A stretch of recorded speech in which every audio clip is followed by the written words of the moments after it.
ያለፍሽው ምንድነው የሆነ ያለፍኩት? እና ባል አትምረጡ። ባል የአላህ ስጦታ የአላህ ሪዝቅ ነው።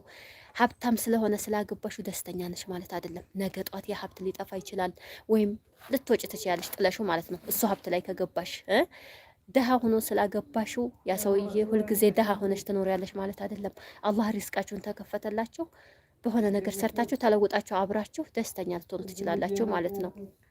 ሄዶ አመጣለሁ አለሁኝ እና ሀብታም ስለሆነ መጀመሪያ ላይ በሱ ሀብት አንቺ አትኩራሪም፣ ወይም ደሃነ ስለሆናችሁ ሁልጊዜ ተጨናንቀሽ አትኖሪም። ያንቺን ሪዝቅ አላህ ነው የያዘው። በቃ ወደፊት አላህ በጥሩ ነገር ይቀይርልናል፣ ሰርተን ጥሩ ነገር ላይ እንደርሳለን ብላችሁ አስቡ እንጂ አሁን ሀብታም ባል ስለሚመጣልሽ ሀብታም ባል ስለምታግቢ ደስተኛ ነኝ ብለሽ እንዳታስቢ ማለት ነው። የእሱ ሀብት ነው፣ የእሱ ልፋት ነው። ነገ ጧት ሊበተን ይችላል። ድሃ ሆኖ አግብተሽው ደግሞ ነገ ጧት ሀብታም ሆኖ አንገቱን ቀጥ አድርጎ ደስተኛ ሆኖ ልታዩ ትችያለሽ ማለት ነው። ደግሞ አብረሽ የሰራሽው እንጂ